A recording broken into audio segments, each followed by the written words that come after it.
Hey, it's Lara here again with your weekly astrology forecast. Welcome. Thanks for being here. We have some good stuff to talk about today. So, we're going to focus on the full moon in Libra that's coming up on Sunday, the 28th. And because it's really interesting and it is really, it's coinciding with the Venus cycle, which is quite fascinating, and we're going to talk about that. There's a lot to say about relationships this week, a lot to say about that. And it's interesting because that's a question that often comes up when I'm doing readings for people. And I hear that from other astrologers too. It seems to be a big theme, right? And I guess that makes sense because we are constantly in relationship, right? We're in relationship. If you've been here before, you've heard me say this a million times, but we're in relationship all the time, all day, every day, whether it's to other people in our lives or ourselves, right? Or even to our environment, to the world around us. We're in constant relationship. So no wonder it's a big topic. So we're going to talk about that. And before I get there, there's several significant things happening this week leading up to the full moon, but they are all connected. So we're going to break it down and then, put it all back together sort of thing. And as always, I will give you some questions to ponder before we go through each sign and speak to where this is happening for you specifically and what life themes it will trigger. Okay, so as I'm doing this on Wednesday, or as you're watching this rather on Wednesday, the 24th, the moon is in the sign of Leo, fixed fire energy. And, Leo can be high drama kind of thing. So there can be some of that going on, but there can just be a need for attention or focus on attention and being seen and heard. There can be a focus on kids, on playfulness, on generosity, on, leadership, all of these themes when the moon is in Leo. And then the moon is moving into Virgo on Thursday, and she'll enter Libra early Sunday, and we'll have that full moon Sunday afternoon here in my time zone, which is Eastern time. And then she will move off into Scorpio next Tuesday. So, if you're new here, or if you're not new here and you still haven't grabbed my free guide to working with the moon over on my website, then please, you can go over and do that. And it is a way to get you started with how the interplay between humans and the moon cycles works, and how you can kind of start to track that for yourself personally and see what that awareness brings to your own life, right? So the link for that is always below. All right. Today, sorry, I have this straight hair that's kind of getting in my field of vision. Today we've got, yesterday, technically, I'm recording this on Tuesday. You're going to see it on Wednesday. So today for me on Tuesday, the 23rd, and it will be yesterday for you if you're watching this Wednesday, we have Mercury square Mars, right? Which I talked about last week. Mercury in Pisces, where it's a bit uncomfortable, is in a tense conversation, a square, 90-degree angle to Mars in Gemini. And so I touched on that last week. It's still relevant. And I'll just reiterate by saying, this can be very much about our mental faculties, Mercury, and action or aggression or assertion or drive in some way, which is Mars, right? And those two things in a bit of tension with each other. So, there can be a lot of mental activity going on. I think last week I made the connection to having too many tabs open. So there can be that sort of feeling that's happening. There can also be some mental, verbal conflict or combativeness or aggression. Ideally assertion, though, it's a good energy for if you need to assert yourself, then it's good for that. But so that's all I'll say about that. That's starting to wane. this week. And then Wednesday, today for you, is Wednesday the 24th, we have Mercury in a square with the nodes of the moon, which is still very present during the full moon on the weekend, but it's reaching its peak. And so when Mercury, again, the planet that speaks to our thinking, you know, our perception, our communications, Mercury rules all the things that sort of move quickly. Mercury is the god that was able to move between the worlds, right? The only one. And so Mercury is very agile and quick moving. So, you know, it also rules things like moving parts, vehicles, these sorts of things. So, but very much about our mind and communications. So when Mercury is in a square with the nodes of the moon, which represent our past and future trajectory sort of thing, where we've been and where we're headed, what we need to release, let go of, move away from, assimilate perhaps in some way. That assimilate's not a great word. I mean, it's kind of like we've had that experience, and we might have had so much of that experience wherever the South Node is, that it's time to say, okay, I've learned those lessons, you know, let's move on sort of thing. So there's this, you know, that's the South Node, and then the North Node is where we are headed. It's sort of like what our soul is craving more of, right? If you're thinking about it in evolutionary astrology terms. And then in more sort of traditional terms, the North Node is what we are driven to kind of like, you know, consume. And sometimes that can be like voracious consumption of something, or really like we just have this gnawing need for more and more and more. And sometimes that can go too far, right?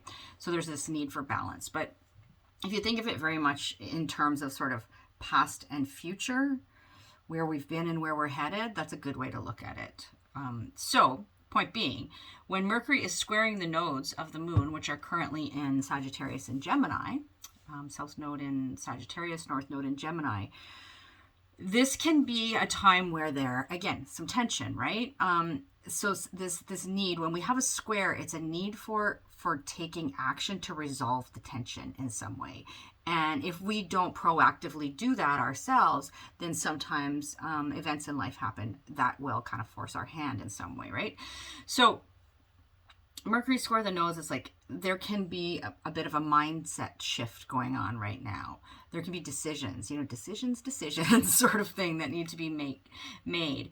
And ideally, you know, this is some encouragement to stay curious, to stay open-minded, you know, which is very much the Gemini piece, to gather new information, to explore different options and possibilities, rather than thinking we have it all figured out or that we know all the answers, which can sometimes be Sagittarius, right? And Gemini focuses on more of the pieces rather than the big picture, which is Sagittarius. So this can also be a need for some kind of clearing the air type conversations or communications that need to happen as well.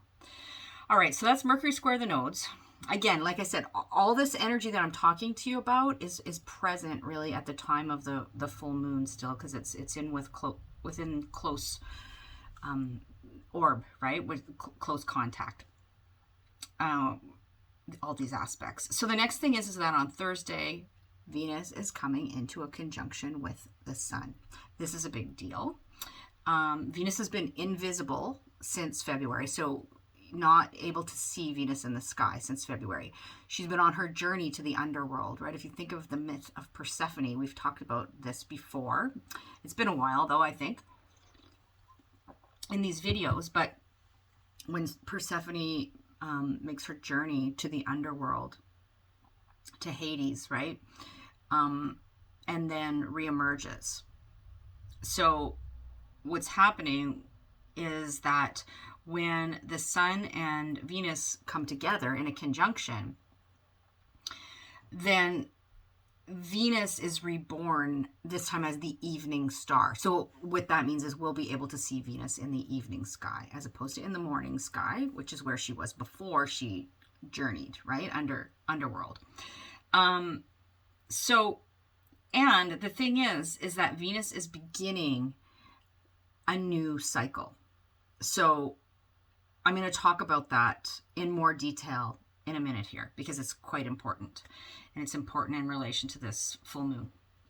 Then we've got on Friday the 26th, Mars, right? Action, drive, will, aggression, assertion, that sort of thing is in a conjunction with the North Node. Future trajectory, right? Where we're going. So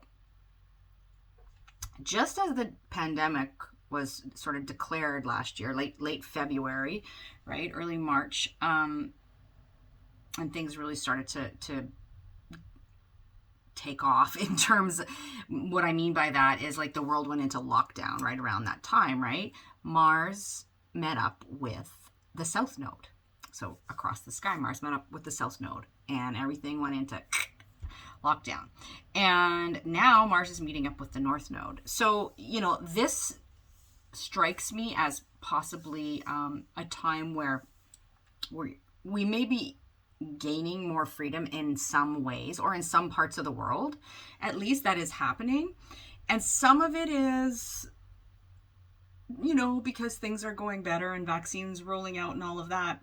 And some of it is just because people are fed up and feeling very claustrophobic, and they're kind of lashing out and fighting back, right? So it can be a time when we're demanding, and when I say we, I'm talking about the royal we. Not everybody's doing this, right? But where we can see that happening. Where, it's happening even here locally where I am in my smallish city. And, there's factions of people that are sort of demanding more things open up, despite the fact that we've got, we're not in great shape right now as far as cases go, relatively speaking. So anyway, the thing is, Mars doesn't always, like I was saying last week in last week's video, Mars doesn't generally think before it acts, right? Mars is more impulsive. Mars rules Aries. And so, it can be a bit unchecked in some ways. So there's that. We just have to be mindful of. All right, now first I'm going to show you the chart, and then we're going to dive in to the full moon and the Venus cycle and how that relates. Okay, so here we've got the chart for the full moon, which is happening on Sunday, the 28th of March, 2021, and it's about 2:48 p.m. That's Eastern time, Eastern Standard Daylight Savings Time. Okay, so here's what the chart looks like, right? And we've got, like at all full moons, the sun and the moon are opposite the sky, each other, right? At a new moon, they're together. At a full moon, they're in exact opposition. So here we got the moon in Libra across the sky from the sun in its opposite sign of Aries. And look at what's going on here. This is really important. We've got the sun at 8 degrees. We've got Chiron at 8 degrees. We've got Venus at 8 degrees of Aries. All exactly on top of each other there, conjunct, right?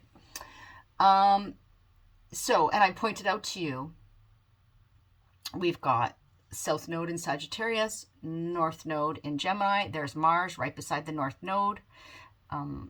And we've got Saturn up here in Aquarius. So here's one thing that I want to point out. Saturn's in Aquarius, an air sign. The moon is in Libra, an air sign. All this is happening. Mars is in Gemini, an air sign, right? The North Node in Gemini, an air sign. So there is this sort of, you can kind of make it out on the chart, this blue triangle here. There is a grand trine in air happening at the time of this full moon. So that's going on. But this is really the key piece here, this conjunction happening between these three planets, right? So we're going to talk about What does that mean? All right.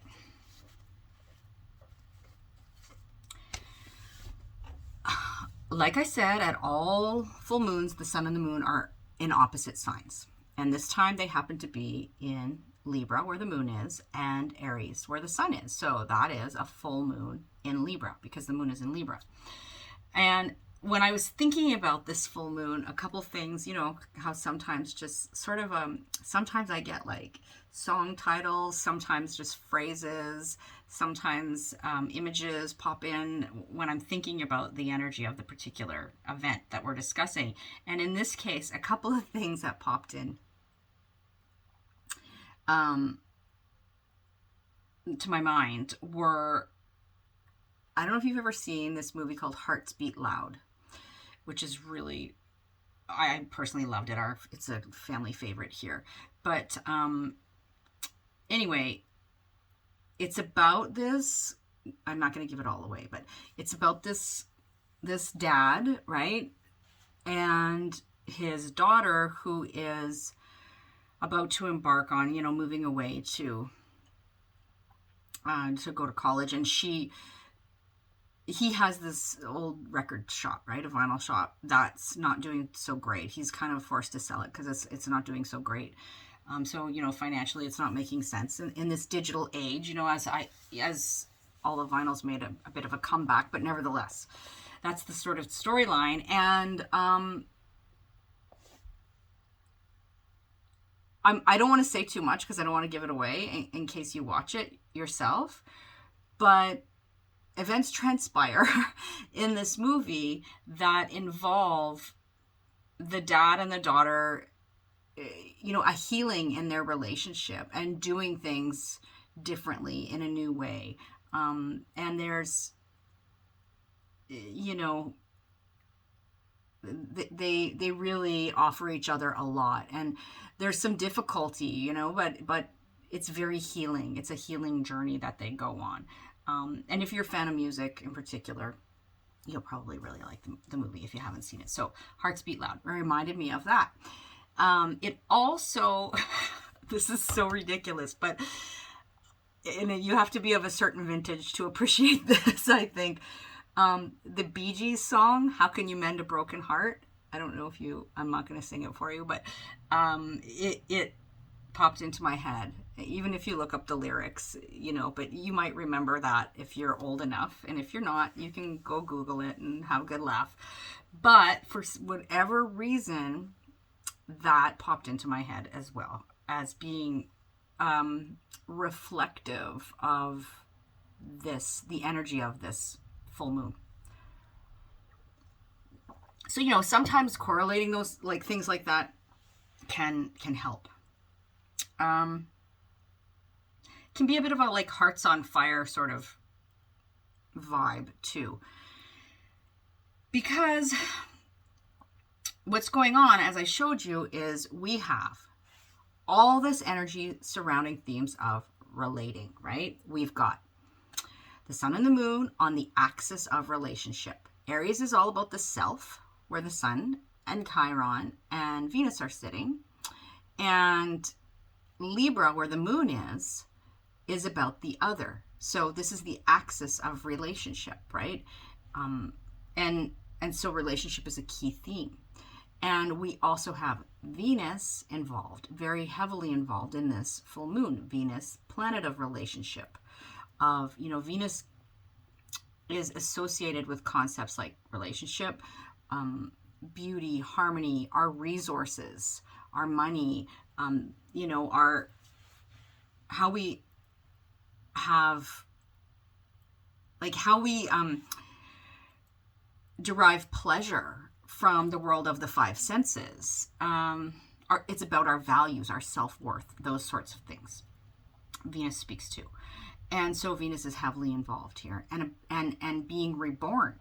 So there's, even though it's a full moon, which full moons are about culminations and endings and things coming to a close, and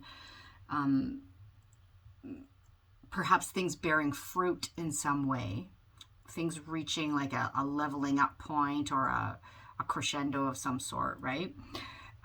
There is this new beginning happening simultaneously. And then we have Chiron sitting there, right? The asteroid Chiron, who is associated with healing.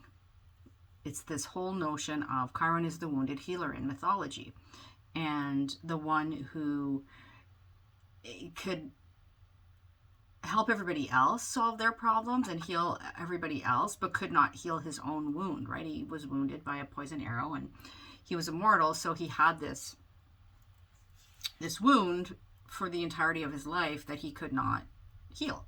So that was kind of ironic. But you've heard me say before, if you've been around here before, that Chiron is where we grow stronger in the broken places, right? Wherever Chiron sits in our chart, it sits our deepest spiritual wounding, right? And we all have one.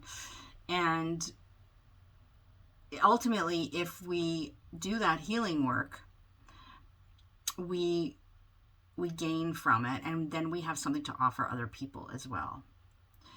And I haven't mentioned this in a while, but way back, I can't even remember, I think it was 2018 when Chiron entered Aries. I did a couple of videos on Chiron. One on Chiron in general and one on Chiron and Aries that are on my channel. And I will put the links to those below. It was a while back. I was a little bit green at doing this at the time, but I think they're still quite valid and will give you some valuable information. So, you can take a deeper dive with Chiron if you want.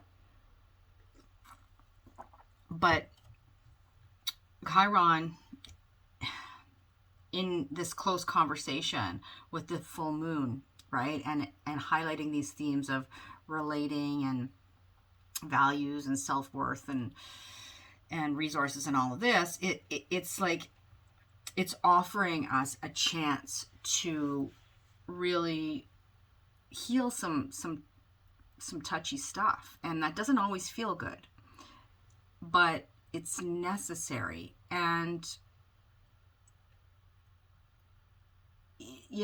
last week we talked about this whole notion. I borrowed a phrase from Brene Brown, right? This whole notion of being brave and afraid. And this full moon has that vibe as well. So let me just take a quick look at my notes. I've been rambling on here just to make sure that I'm not missing anything sort of vital that I wanted to talk to you about. I pointed out that grand trine in air, right? So that sort of blue triangle where we have 3 planets or sets of planets in the air signs. So they form this harmonious relationship to each other.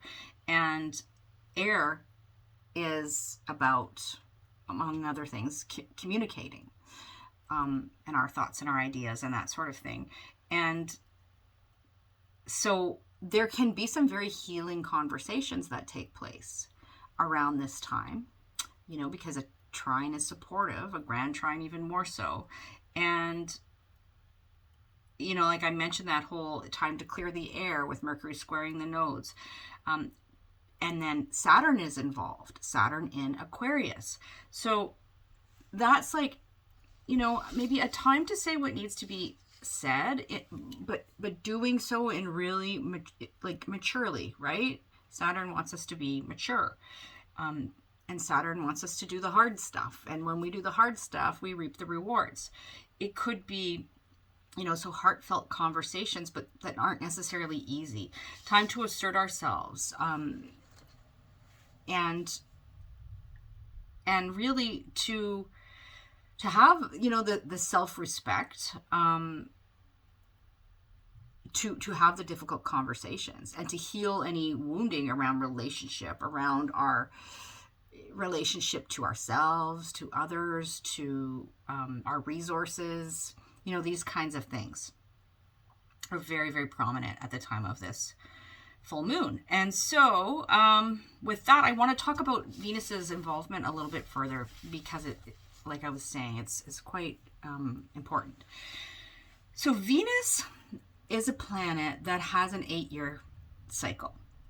And this moon that's coming up on Sunday in Libra, this full moon, is marking sort of the end of the previous cycle and the beginning of the next. So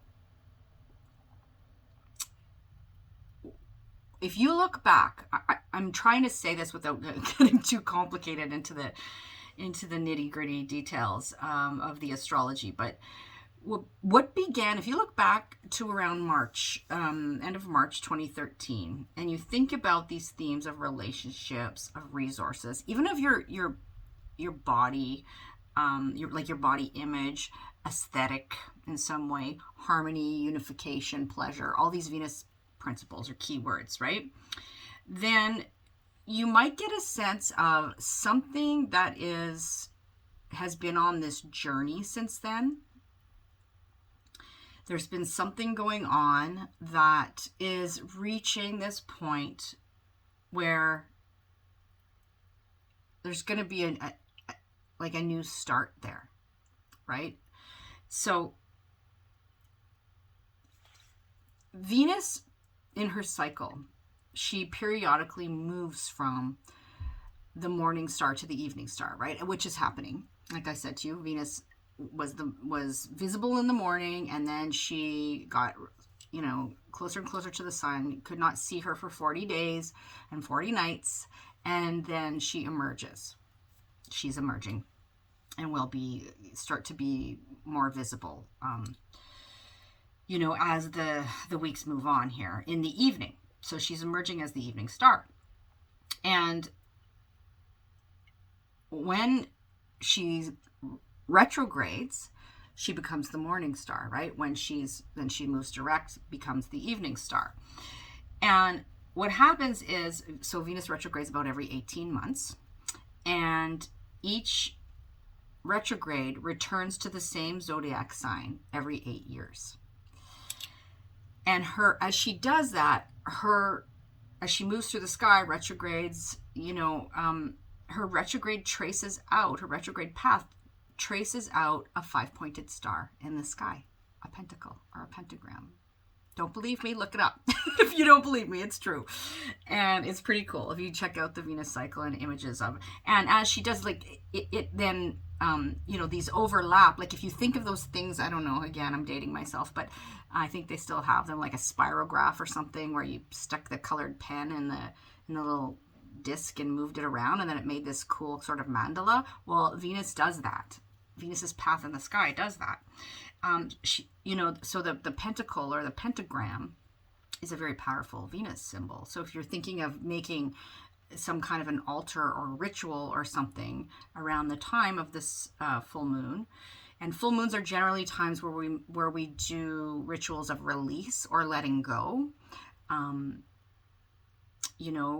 then using a pentacle in that or a pentagram is a good, or any symbol associated with Venus, right, is a good thing to use.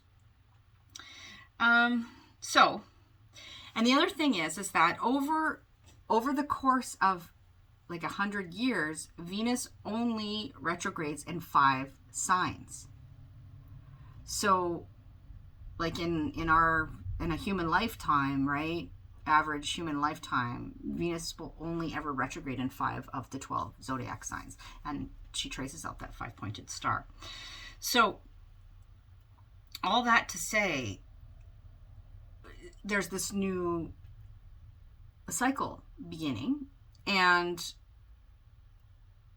if you look back around 8 years, and you can even look back to like the midpoint there where Venus was in her, the morning star around 2017. So that's when Venus would have been in Aries, right? That's what I'm talking about here, where she is now. Then you can maybe get a sense of what this story is about for you and how it may be culminating in some way or ready to culminate in some way.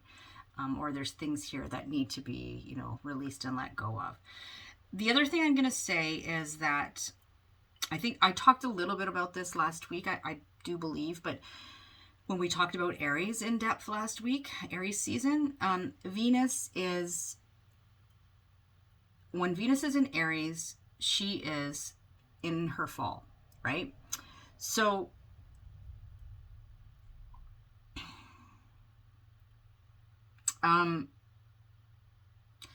in detriment. So anyways, point I'm trying to make is that she's not comfortable there. She's not comfortable in Aries. She prefers to be in Libra across the sky. That's where she's home, or in Taurus as well, because she also rules Taurus, right? Venus rules Taurus and Libra.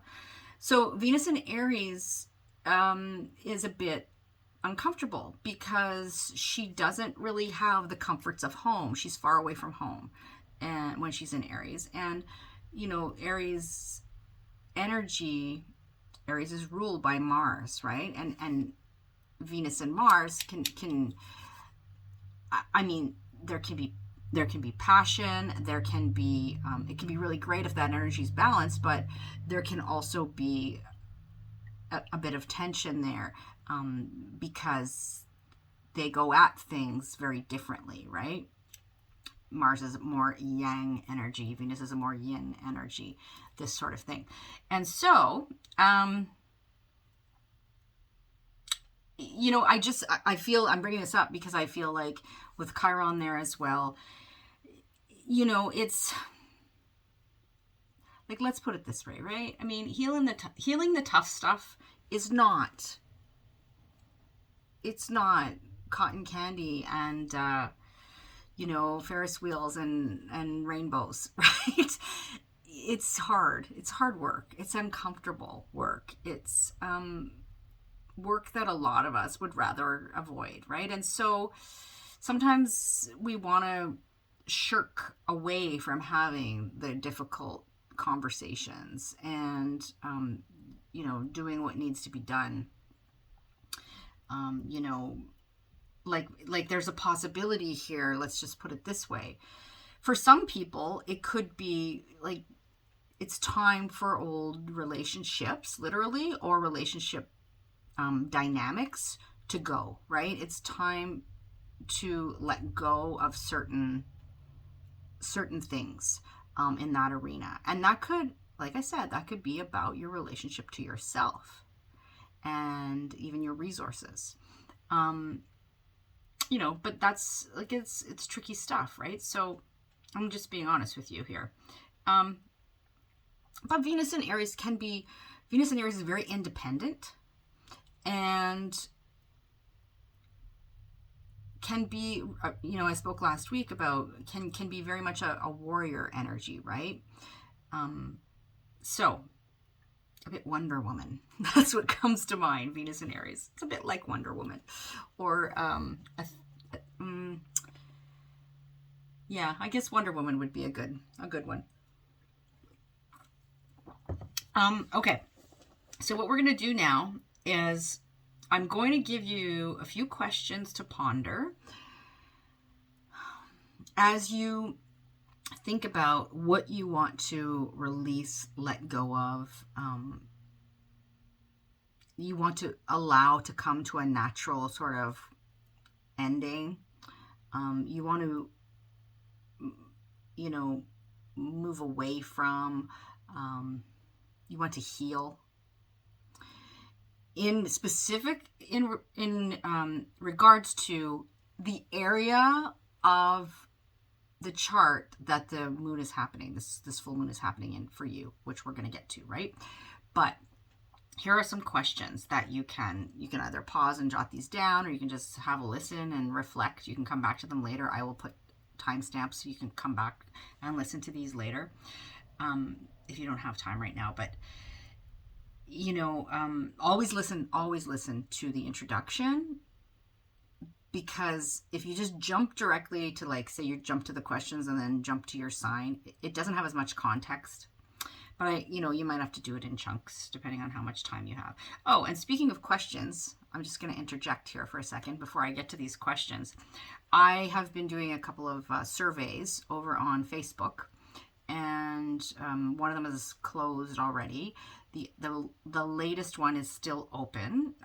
If you're interested in participating in that, you can go over to my Facebook page, and the link to that is below. And I'm going to close the survey tomorrow. So if you want to do that, you can, if you want to participate. And I'm going to be putting out at least one more of those as well. Okay, so questions to ponder in relation to this upcoming full moon in Libra. First one.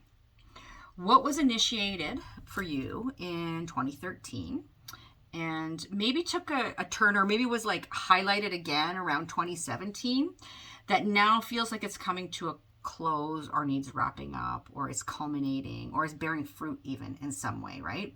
And that will be directly connected to that Venus cycle. So those Venus themes that we spoke about, right? Relationships, resources.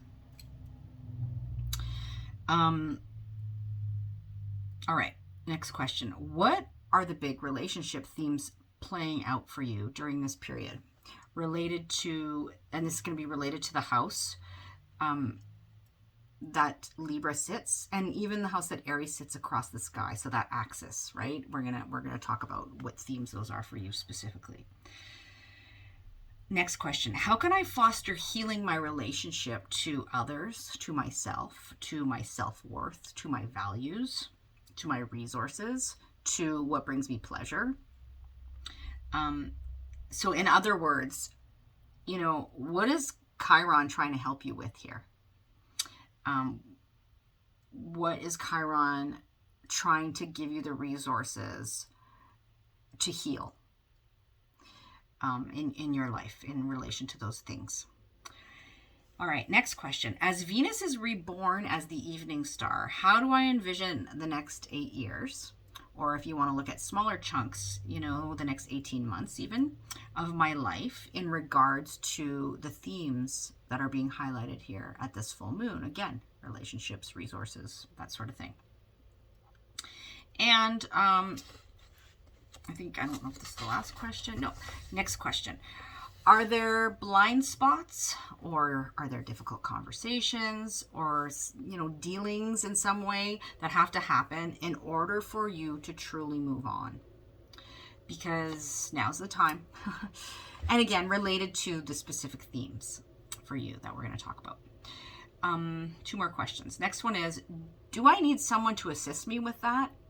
You know, do I need to enlist the help of a mediator or a healer or a therapist or a neutral third party in some way to help me work through what needs to be healed here? You know, particularly maybe if there's some difficult decisions, choices, conversations that need to happen, do you need to enlist some help, right?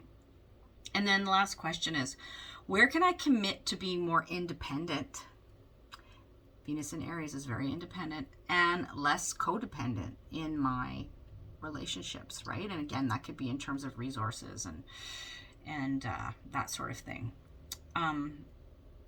Okay, so those are the questions that I have for you. You may be able to think of more on your own. And you can, oh, I forgot to cover the heater, so you might be able to hear my heat kick on right now. Anyway, you can sit with these, and this might be a good, you know, sitting with this list of questions or any other questions that come up for you as you're listening to this video and as we talk about the house that the full moon is happening in for you, would be a good time to do that at the full moon. And so, you know, one of the easiest sort of things you can do around a full moon is you could do some kind of an altar if you want to do that. Symbolizing, you know, what you want to release, let go of. You can have things that relate to Venus there. You can have things that relate to the moon, to healing since Chiron is there, you know, to relationships, all of that. But if you want to keep it super simple, one of the things that I find really helpful and powerful to do at a full moon in particular is to write down the things, and it's usually best to do this with, like, you know, pen and paper or pencil and paper sort of thing. Or you can, if you're artsy, you can draw images or symbols that speak to you, that relate to the things that you want to release, the things that you want to let go of, the things that you're like, you know, okay, I'm done with this. I'm done with this whatever. I'm done with this way of relating, with this dynamic. I'm done with,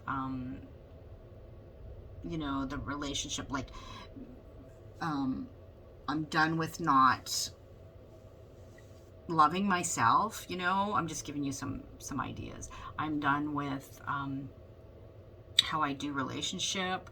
I'm done with the way I handle my resources. I'm done with my old look, even, that's something a little bit simpler, but because Venus relates to that, our physical sort of appearance in a sense, because it's about aesthetic, right? Aesthetic and beauty, and that can be in your surroundings as well, so there can be something you want to release and let go of there too. So that just gives you some ideas. But you can, I'm sure, come up with your own questions, or your own statements, right? And you can write those down, and you can then burn them up in a bonfire, in a fire, in a cauldron, or if you have even like a, someplace safe where you can, like, if you don't have access to those kinds of things, you can even do a little, you can just use like a barbecue lighter and burn them up on the barbecue, or in a like a pot even outside, and then put the lid on it. Just be safe, that's all. But so that's a good kind of a ritual. Or you could also, if you don't want, if fire's not going to be involved, although Aries is a fire sign, so it's appropriate, but the moon is in Libra, an air sign. What you could also do is, this is one that I've never actually done it, but it just came to mind. You could write those things on paper airplanes and, chuck them away, maybe over a body of water or something, providing that, you're not going to do any damage to this unbleached paper or something like that. Or you could bury the paper as well, right? You could just dig a hole in the earth, and you can bury it, and it will compost and go back to the earth. So those are some ideas for you. All right. So let's get to it and talk about where this full moon is happening for you specifically. What I will say is that the folks who have placements around the 8 degrees of the cardinal signs, so Aries, Libra, Cancer, and Capricorn, this will be most potent for you, right? If it's triggering something in your chart around 8 degrees, like even like between 5 and 11 degrees, or even a little bit more on either side. If you've got your sun, your moon, your rising sign there, if Venus is there, if any of your sort of personal planets are there, if it's on an angle, so your MC or your IC or your ascendant or your descendant, then this is more potent. You'll tend to feel it a little bit more kind of personally, right? Excuse me. And when you're listening to these, just to remind you, when you're listening to me go through each sign, I'm talking about, first and foremost, when we do a general forecast like this, we're talking about rising sign, right? Or ascendant. So if you know your rising sign, which is the sign that was, on the eastern horizon when you were born, if you know your rising sign, listen for that first, because it'll be the most kind of obvious or relevant, or in the, like, the things that happen in our kind of, physical material world often reflect rising sign, right? So rising sign, and then you can listen for your sun sign and your moon sign as well. And the moon sign will be energies that are tend to be more sort of internalized.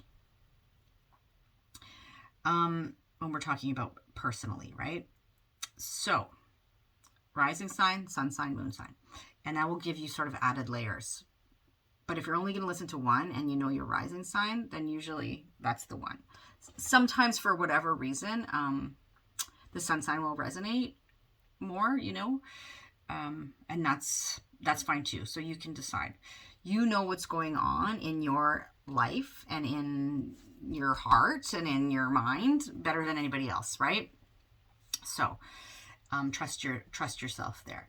So we're going to start, as we always do, with the first house. So we're going to start with Libra because this is your full moon. This is happening in your sign, right?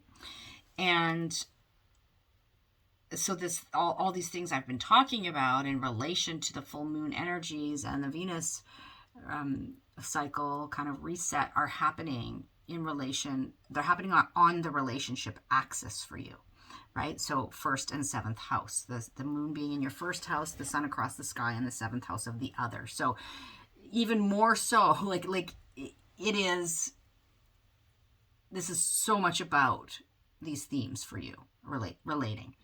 And because it's in the first house, it can very much, the focus can be on you and, who are you in relationship, your relationship to yourself. It can be what you bring to partnerships in a sense. And relationship, like it can be about, significant other, but it's any kind of relationship, right? It can be business relationships as well, that we're talking about here when we're using that term. So, and it could be about your, it could also be very much about your physical body and vitality. That's very first house as well. Your approach to the world, like how you come at the world and how the world perceives you. So, and there, remember, it's a full moon, right? So it's a time where something is culminating, something is bearing fruit potentially, but something could be coming to a close or an ending. Something has reached the point, has reached the crescendo, and there is this there can be like a catharsis that happens even at the time of a full moon, right? So something going on there in relationship and the relationship to yourself. And again, like I said, your physical body and vitality and that sort of thing.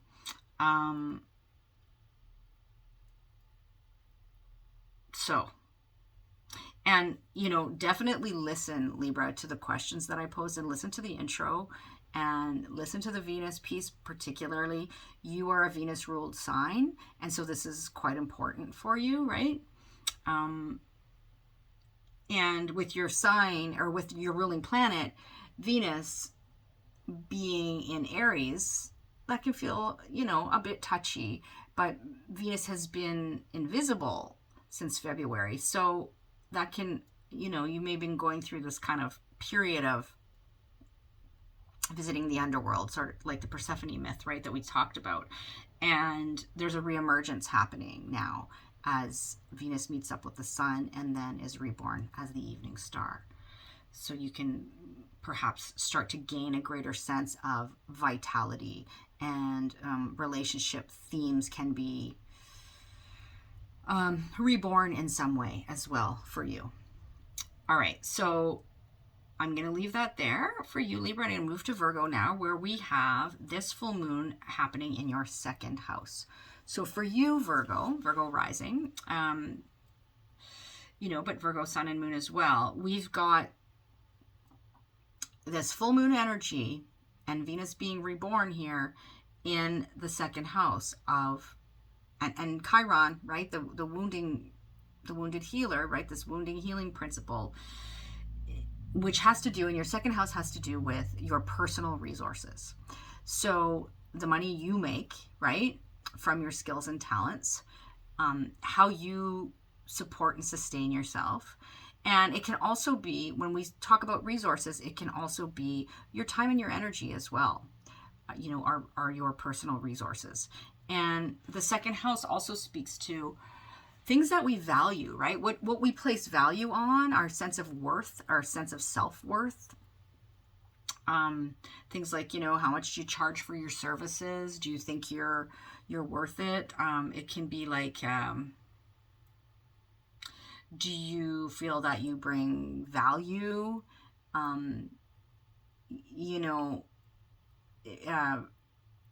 For the money that, for the skills and talents that you bring to your job or what have you, or your business or those sorts of things.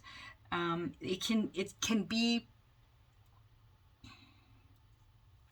a time when there is something going on here. And again, I look back to like 2013, and this cycle's been going on for a while. And now there's a culminating point where there's some healing that is happening here that needs to happen. This can involve like your resources and your partner's resources, right? Because the sun is sitting in Aries across the sky on this axis that has to do with resources, and has to do with, you know, like what you sort of bring to the table versus what your partner brings to the table. For example, it can have to do with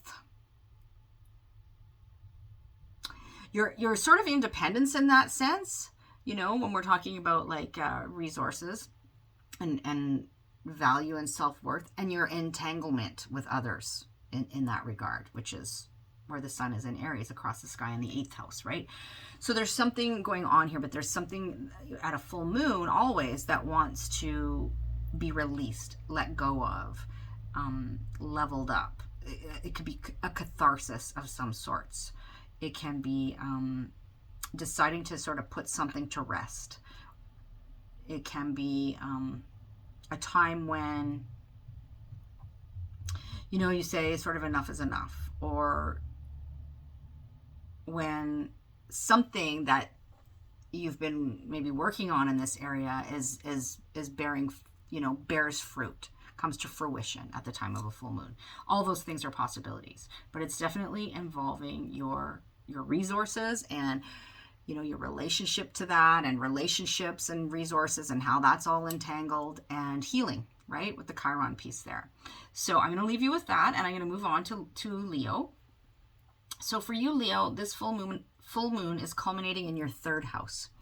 And this speaks to your communications and your daily interactions, you know, how you even talk to yourself. So not only how you talk to others, but how you talk to yourself.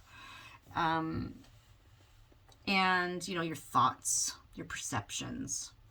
It can very much have to do with your immediate environment and the people in it. So meaning the people you're sort of in close contact with on the day-to-day.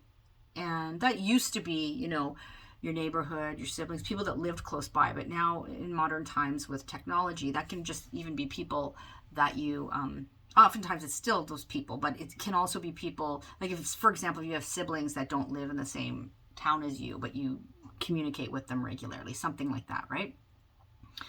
But it's siblings, cousins, neighbors, peers, friends that feel like siblings, these kinds of folks, and that idea of communications relating.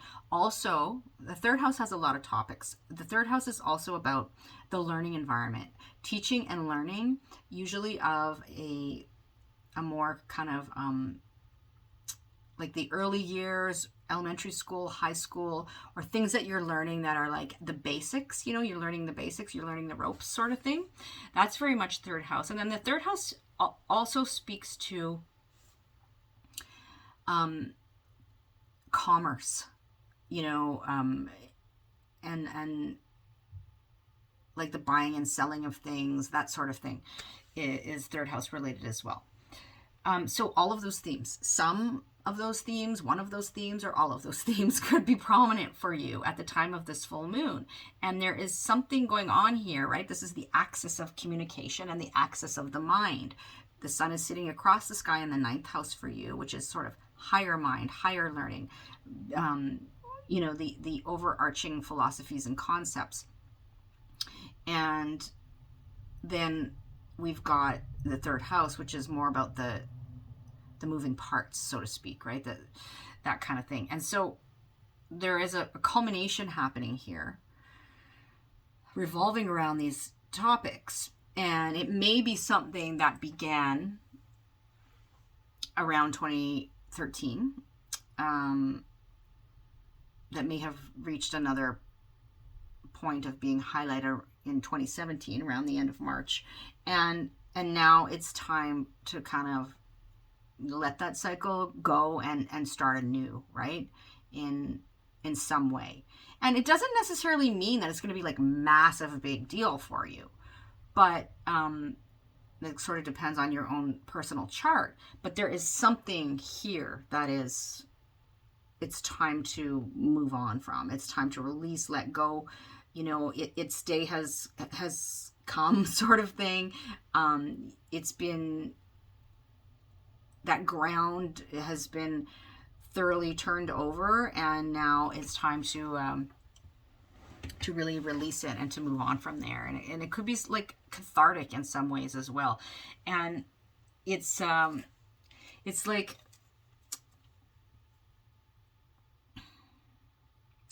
you know, if you have like, I'm trying to bring the pieces up. Okay, so let's give you an example. This could involve, like, this is only one scenario, but it could involve, you know, siblings or sort of family members like that. If you've got cousins that feel like siblings, or even friends that feel like siblings, there could be something going on here in terms of, you know, how you relate, how you communicate, maybe some healing conversations that need to take place that have been lingering for a while, and it's time to kind of let the old way go and do it a new way, right? That's just one sort of example. There's many, many things. It depends on your personal situation.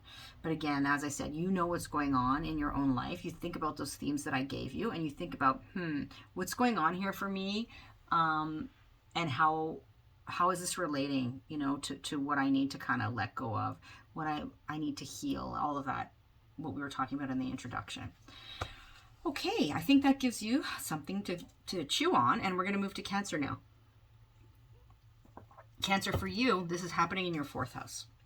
Full moon culminating in the 4th house of home, family, place of living, your roots, your ancestry, your sense of emotional security, real estate, these sorts of themes. The mother or nurturing female figures in your life. There's something here coming to pass, right, at this full moon that is, it can be a catharsis, it can be a release, a letting go, it can be something reaching a culmination, something starting to bear fruit. And this is related to, you know, themes that have been playing out for the last sort of 8 years in this area of life, and may have again been highlighted around 2017. But it involves those themes we spoke about in the intro, right? Very much about relationship, very much about healing something on that level. It could be about your resources. And it has to do, you know, the 4th house sits across the sky from the 10th house. So it's on this axis, right? The sun for you will be in the 10th house at the time of this full moon. So there's this axis of the private, which is 4th house, and domesticity and home, right? And then the public, which is 10th house. So public life, public appearances, your career, your worldly ambitions, legacy, you know, the more authoritarian sort of figures in your life, your own authority. There's this opposition going on and a need to strike some balance here, right, between those two areas. So, you know, there could be some issues around parenting, even when this, you know, is falling on this axis, this 4th, 10th house, or parents, your parents, you know, or how you relate to parenting in some way, reparenting yourself in some way. This can come up. A healing of maybe, you know, family legacy in some way, something needing to be addressed there. Maybe some difficult conversations there. But ultimately a healing and a new cycle beginning, right? In that way, in those life themes. So I'm going to leave that there. I'm trying not to get too specific with this one, because there's so many different scenarios, right? Like, and really what you really want to think about is, okay, the themes that are going on in this house for me. So for you, Cancer, that's the 4th house themes I gave you, and the 10th house across the sky. And then it's about relating. It's about potentially resources. It's about, you know, my relationship with pleasure, and my relationship with my own, you know, self-worth and that sort of thing as well.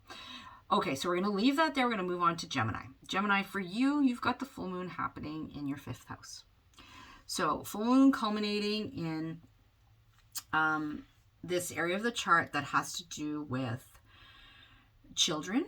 So it could be your children. It could be children that you work with, that you're associated with in some way. Just children in general. It can have to do with even issues around like pregnancy, childbirth, that sort of thing. And also the 5th house speaks to your creative spark, right? Creative projects, how you shine out in the world, the things you do for fun and pleasure and joy. It's that, you know, it's a house associated with those things, with joy, and, you know, what sparks joy for you is a sentence I often use when we're talking about the 5th house. And so, you know, having fun. And so any or some or all of those themes could be a factor for you at the time of this full moon. And it's like the full moon is sitting, the moon is sitting in that house for you, and then the sun is across the sky in the 11th house, right? And so it's like this area of the chart, this axis that has to do with you as an individual and how you sort of shine out in the world. That's the 5th house and what you create, right? And what brings you pleasure. And then the 11th house is the group, right? The collective, and like friendships and collaborations and allies and that sort of thing. And so there's something going on here, right? Some in an opposition, some tension that needs to be balanced. And it very much revolves around those themes that we spoke about in terms of relationship, resources, you know, that sort of thing.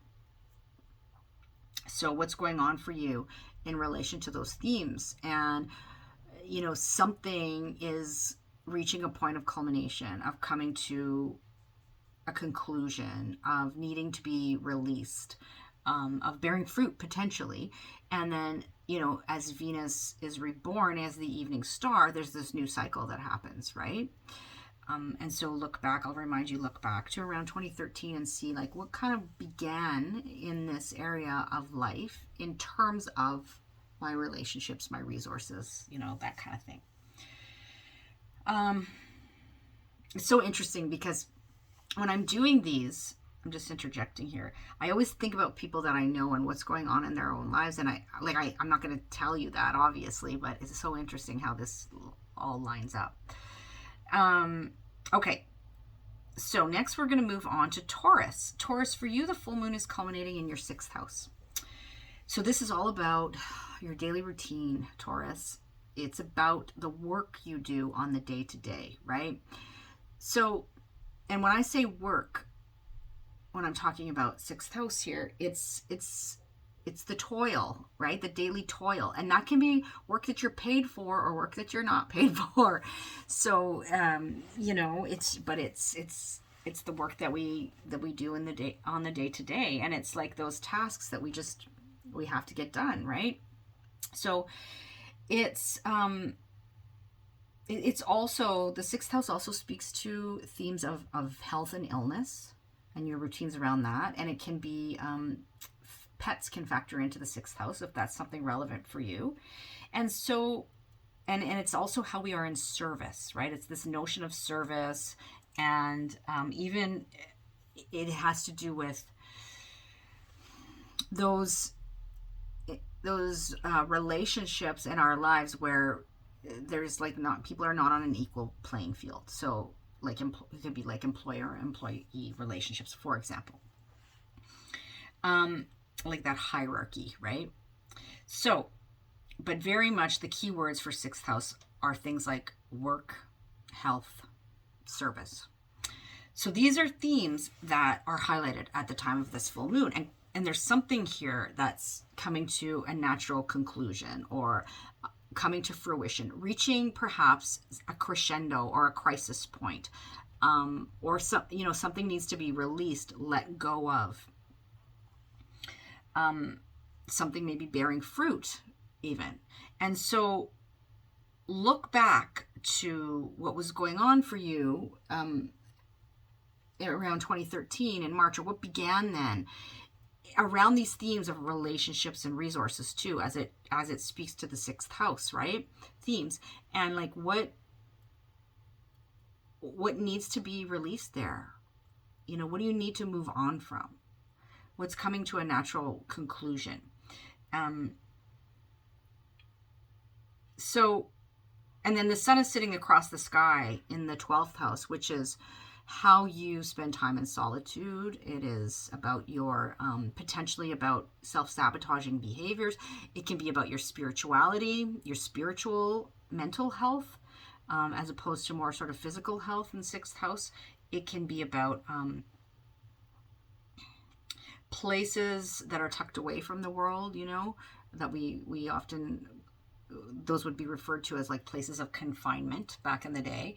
So things like prisons, spiritual retreat centers, rehab facilities, hospitals, that sort of thing. There may be some tension there, right? But the 6th, 12th house is like this axis of health and wellness, but also very much like the order of daily life, which is 6th house, and then the more sort of chaos of the 12th house, right? Of our subconscious mind, of our dream life, of the unseen sort of thing. So something's going on there. And you can also think back, Taurus, to like 6 months ago and what began 6 months ago. And I didn't really say this in the intro, which I should have, but because I was focusing more on the Venus cycle, that 2013 point, but that's culminating now. But the new moon in Libra happened 6 months ago. So what got off the ground then? What seeds of intention did you plant then that are now reaching this point of culmination, right? This full moon moment. All right, so we're going to leave it there. Now we're going to move on to Aries. Aries, for you, this full moon is culminating in your house of relationship, the 7th house. So it's this axis of relationship, right? Your sign is opposite Libra. So whereas the focus for Libra is like more the self, the focus for you is more the other. And it's relating, themes of relating. And we spoke a lot about that in the intro, because this whole period of time, this whole full moon is about these themes of relating and resources, to put it simply. And so for you, the full moon culminating in the house of one-to-one relationships. So these are relationships that are, close personal relationships. So that can be significant others, that can be close family members and friends, that can be business partnerships, that can also be rivals. And the 7th house speaks to contracts and agreements as well. So those themes could be highlighted. And there's something going on here that maybe, something could have started around 6 months ago at the new moon in Libra that's reaching a conclusion now, or needing to be released, or, the next stage. But also, if think back to like 2013 and sort of what was going on at that time in terms of relationship and how, and potentially resources, and how that can be coming to some sort of conclusion now, right? Reaching a culmination, something bearing fruit, coming to fruition, something needing to be released, all those full moon concepts.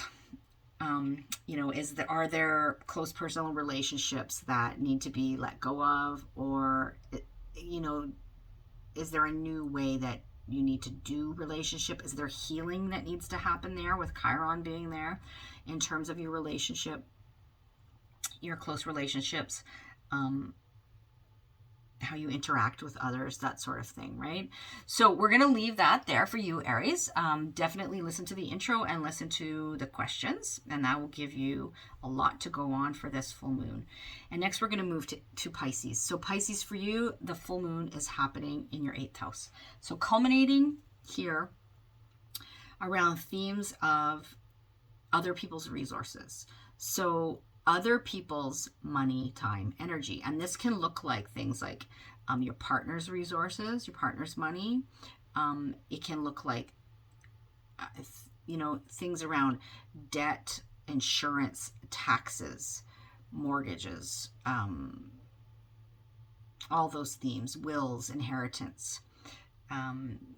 It can also have to do with issues around transformation, around the death rebirth cycle, mortality, which is, wills factor in there, and inheritance, that kind of thing. Your entanglement with other people, right? And the deep psychological skeletons in the closet. And so, that's a lot. That's a lot. But something's going on here that may have begun in earnest around 6 months ago when the new moon was in Libra. But in a bigger picture, when we're talking about the Venus cycle, like around 2013, if you think about, what was going on then, and it's now coming to this point where that period is reaching a, like, okay, what are we gonna move on from this now? What's next, sort of thing, right? What needs to be released? What can we do differently? What needs to change here? What's coming to fruition? This could be like, an investment that you made is now bearing fruit, or it could be, there's so many different things it could be here in the 8th house. It could be, this could be like your partner, something's going on with your partner's money. They get a raise, or, whatever, something like that could be going on as well. But it's about your partner's resources versus your resources, or other people's resources versus your resources, in a sense, right? That kind of thing. So, all right, so I'm going to leave you with that, Pisces. And if you listen to everything I said in the intro and the Venus piece, the questions that I posed, that will give you a lot to go on for what's going on for you at the time of this full moon. And I'm going to move to Aquarius now. Aquarius, for you, this full moon is culminating in your 9th house. And so this has to do with the bigger picture, your worldview, your philosophy, your belief system. It has to do with teaching and learning of at a higher level. So this can be things like, literally things like post-secondary education, or it could be, things that you're learning or teaching that are beyond the basics. It can have to do with publishing, getting your message out in some way. It can have to do with things that you're learning from people far away, or, I call it armchair travel, like things you're learning about other people's beliefs, or other, you're learning things from people who are different than you, cultures that are different than you. The 9th house is very much about foreign travel, or travel that we take less frequently. And, maybe that's becoming a factor. Some places in the world are opening up more, or maybe you're making plans for some kind of travel. But anyway, this could be like, because it's culminating, this could be some kind of program, like school program, like degree program, or something that is culminating now, or something that's going on in that regard, right? So this could have been something that, in some way there was something was initiated around 6 months ago at the new moon in Libra, but it could also be, when we're talking about the Venus piece, something more like longer term, like this been going on kind of for 8 years, sort of thing. And now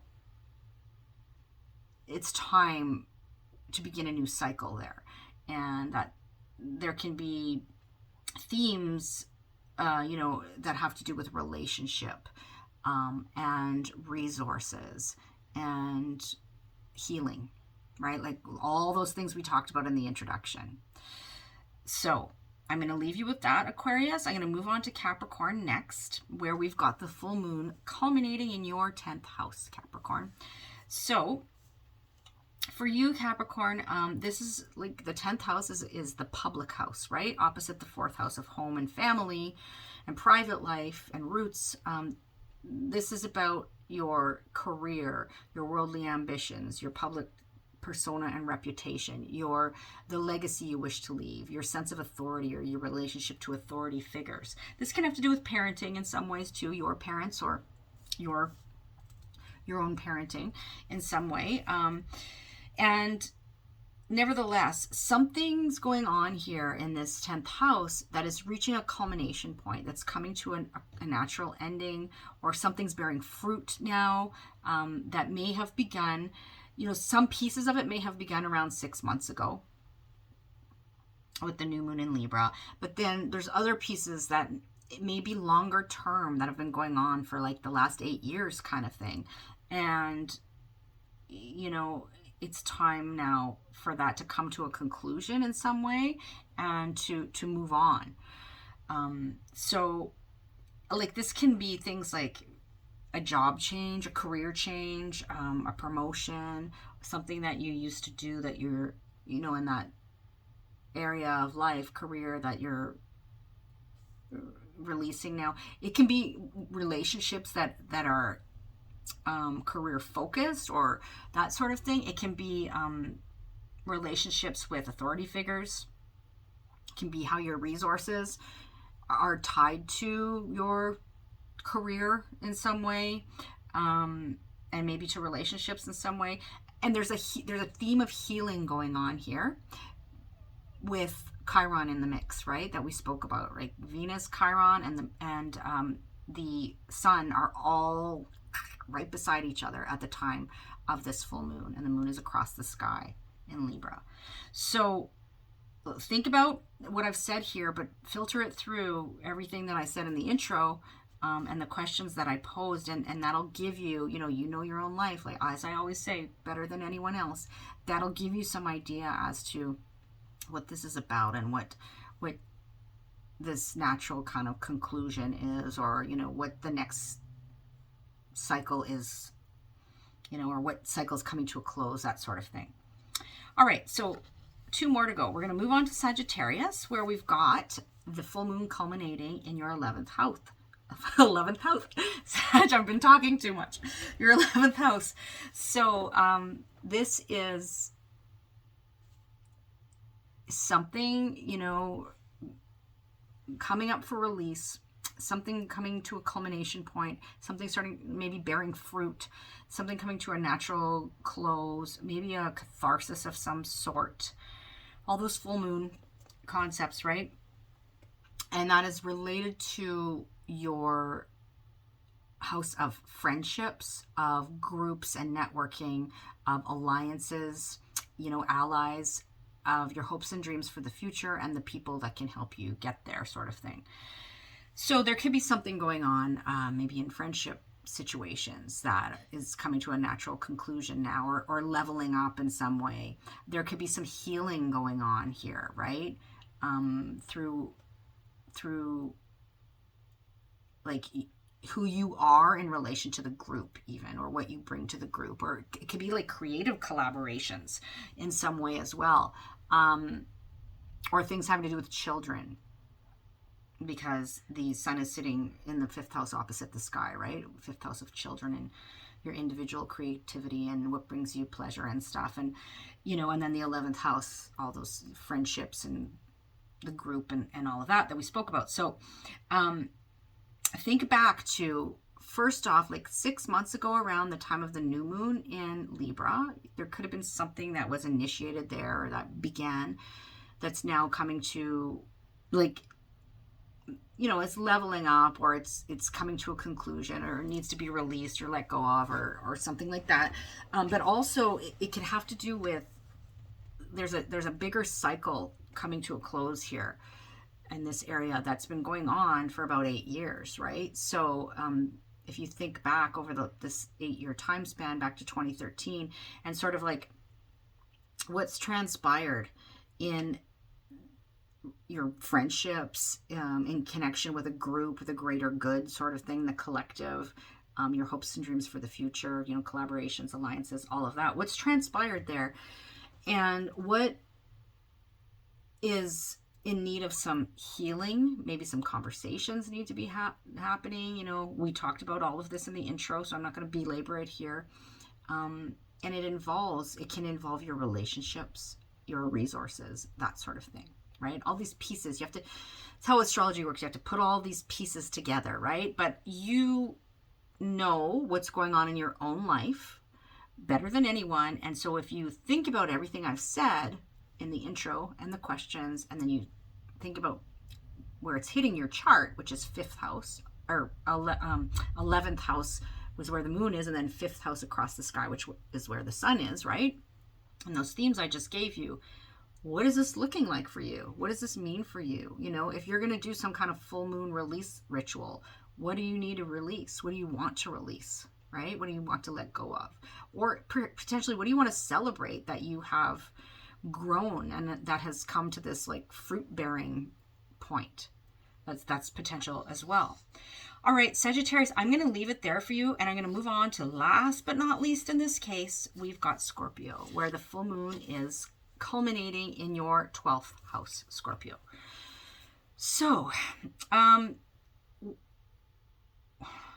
12th house is always a tricky one because it speaks to themes that are very private, right? Like tucked away from the world, like internal. The 12th house has to do with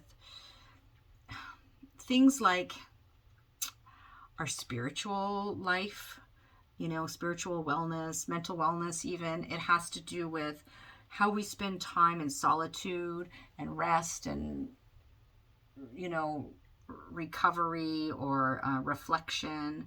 It has to do with endings. You know, it's the end of the cycle, right? It's the last house. So it can have to do with like being at the end of something. It can have to do with dream world even, you know, and anything like the unseen world, you know, like it's this axis of order, which is the 6th house across the sky, versus chaos, which is the 12th house, right? And however you want to perceive that. Of the work you do, the daily grind, which is 6th house, and how you take time off from that, right? To recuperate and to rest, which is the 12th house. The 12th house can also speak to like self-sabotaging behaviors that sometimes we are conscious of and sometimes we are not. But at a full moon, it could be a time when these things come to the surface, right? We didn't speak a lot about that piece in the intro, but like emotions run high at a full moon. And so things can bubble up from the unconscious, right? From underneath at a full moon and come up. That's necessary because they're coming up to be released. And so is there something going on for you in that regard that needs to be purged or released? Is it time to really consider maybe some behaviors that are not serving you and not serving your relationships in some way? Because remember, this is a big relationship moon, right? We've got, it's on the axis of relationship. It's in the sign of relationship and justice and fairness and all of that, which is Libra. It is very closely connected to Venus, which is, she's, you know, ending and beginning a new cycle, a new 8-year cycle. And then also Chiron, right? Who's bringing themes of healing up for us to deal with. And so what may be going on for you in relation to all of these themes, and that it's time to move on from, to let go of, to release, to do things differently, to or maybe it's something that you've been working on for maybe 6 months now since the new moon in Libra, or even, you know, the past 8 years with the Venus cycle that began maybe around 2013. And like, where is that now? What point has that reached now, right? Like, what's the next step going to look like? What's the next cycle going to look like? All those things that I talked about in the introduction. So definitely don't skip that. I mean, you know, this could be a time when you're feeling kind of worn out too, and you just need to rest and recuperate and that sort of thing as well, Scorpio. Okay, I think that's enough. I think I'm going to leave that there. And I hope you found this helpful. You know, if you have any of your own experiences you want to share, or questions, you can put those in the comments below. You can reach out to me, and I will talk to you next week, okay? Or don't forget, survey on Facebook if you want. Grab my guide to working with the moon, you know, all the things. The links are below, okay? Take good care. Talk to you later.